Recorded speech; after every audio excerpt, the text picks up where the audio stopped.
et bienvenue sur vieuxplongeur.com. Aujourd'hui, nous allons parler de jacket. Je vais essayer en effet de vous aider à bien choisir votre gilet stabilisateur de plongée sous-marine. Pour ce faire, nous sommes aujourd'hui dans le magasin Cabesto et nous allons rentrer au Vieux Plongeur. Suivez-moi.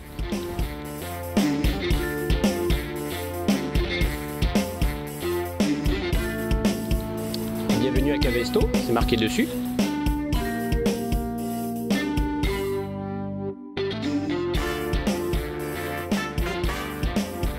C'est ici.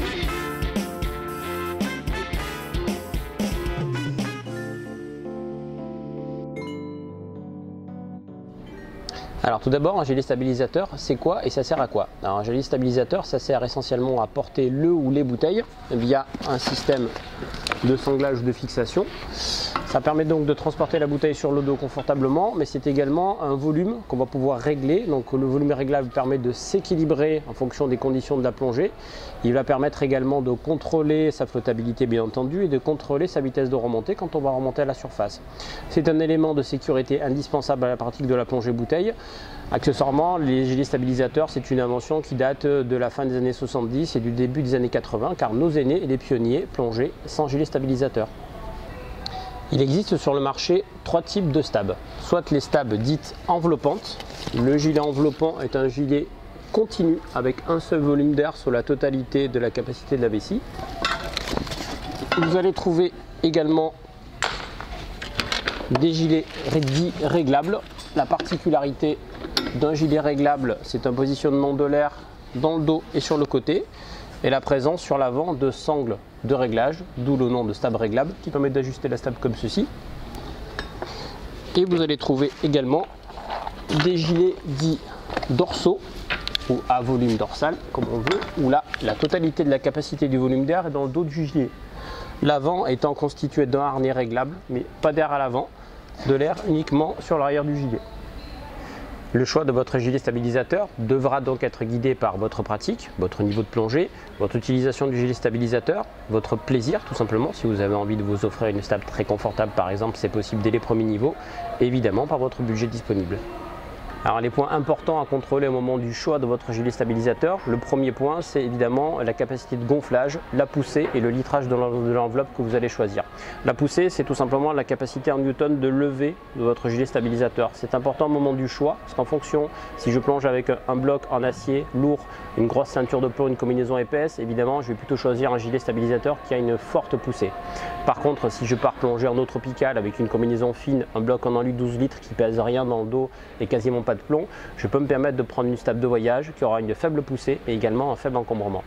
Deuxième point important à contrôler, c'est la liaison, la fixation entre le gilet stabilisateur et votre bouteille ou vos bouteilles en fonction. Donc cette sangle peut être à rabat métallique, cette sangle peut être avec des passants simples. Il faut penser aussi pour ceux qui plongent en bouteille à vous équiper d'une sangle soit longue, soit d'un kit bille. Donc que le gilet soit apte à recevoir ce kit bille et cette sangle longue éventuellement. Troisième chose, c'est l'équipement et l'accastillage. Est-ce que je veux au niveau de mon gilet un système de plomb intégré largable, c'est-à-dire ce genre de choses.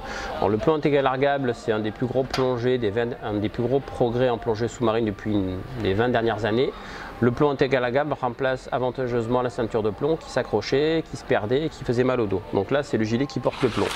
Je peux, sur les gilets les plus avancés, avoir un plomb largable, mais aussi un système de trim, c'est-à-dire de poche dans le dos, qui me permet de répartir la masse entre l'avant et l'arrière, notamment quand je plonge avec des blocs alu. Mettre du trim, c'est-à-dire du plomb dans le dos, me permet d'avoir une assiette, une stabilité meilleure avec un bloc léger notamment. Ensuite, ça va être l'accastillage du gilet et les équipements. Est-ce que je veux au niveau de mon gilet des mousquetons en inox pour une quantité de 2, 4, 6 ou parfois même 10 mousquetons inox sur les gilets les mieux accastillés. Donc un mousqueton inox permet d'accrocher son appareil photo et son éclairage, mais me permettra aussi pour de la plongée un petit peu plus technique d'accrocher un bloc de déco oxygène, donc de le porter avec la stab.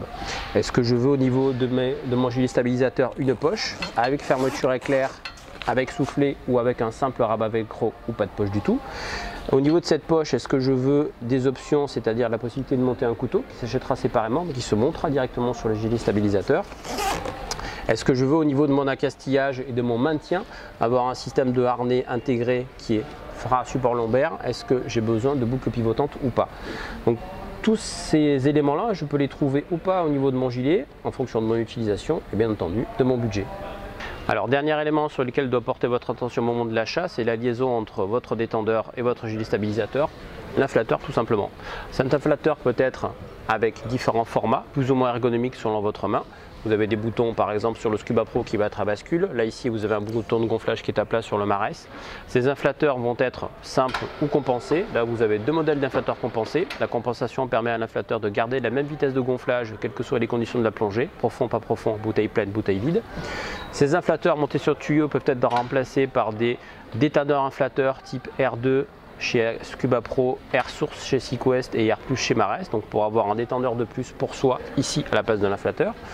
Vous avez actuellement également sur le marché des systèmes d'inflateurs intégrés, donc l'i3 chez Akolung notamment, qui permettent d'avoir un joystick intégré au niveau du gilet stabilisateur qui permet de donner un gros agrément de confort et d'utilisation pour l'heureux propriétaire d'un système i3. En termes de choix, et pour affiner encore, un gilet stabilisateur aussi, ça peut être choisi en fonction de sa morphologie. Si on est une femme, on peut choisir un gilet stabilisateur dame. Les gilets stabilisateurs dame sont des gilets la plupart du temps réglables au dorsaux. La particularité du gilet stabilisateur dame, c'est pas simplement la couleur rose ou blanche un petit peu girly, c'est surtout une coupe ergonomique féminine, c'est-à-dire une coupe qui va dégager les hanches, une coupe qui va dégager la poitrine, un confort lombaire, un confort de portage pour la bouteille et pour les plombs qui va être beaucoup plus adéquate avec les morphologies féminines. Si vous êtes un plongeur voyageur et que vous plongez uniquement à l'étranger dans des conditions tropicales chaudes, vous pouvez également choisir un gilet adapté, c'est-à-dire un gilet de voyage qui sera plus léger, plus compact, sans dosseret rigide. Les gilets de voyage existent soit sur des formats dorsaux, comme celui-ci est ultra léger, soit sur des formats réglables classiques avec de l'air dans le dos et sur le côté. Un petit point sur le gilet dorsal, la flottabilité du gilet dorsal étant uniquement dans le dos, c'est un gilet qui pousse un tout petit peu comme ça quand je suis en position verticale en surface. Donc c'est un petit peu un effet tortue ninja entre guillemets. Donc c'est un gilet qui s'adresse à des gens qui savent déjà bien s'équilibrer. Par contre le dorsal en déplacement horizontal donne une portance et un équilibre extrêmement confortable. Et le fait de ne pas avoir d'air sur l'avant permet d'être moins gêné, moins engoncé et d'approcher plus facilement le biotope, les récifs de coraux et les poissons. Un gilet stabilisateur de plongée sous-marine ne peut s'acheter bien sûr que sur vieuxplongeur.com ou ici dans le magasin Vieux Plongeur dans le Cabestos d'Aubagne. Gilet réglable, gilet enveloppant, stabilisateur tech dorsal, gilet femme haut de gamme bien accastillé, gilet ultra tech. L'ensemble de ces gilets sont disponibles sur notre site Vieux Plongeur et également ici en magasin Cabestos. Merci pour votre écoute et à bientôt sur vieuxplongeur.com.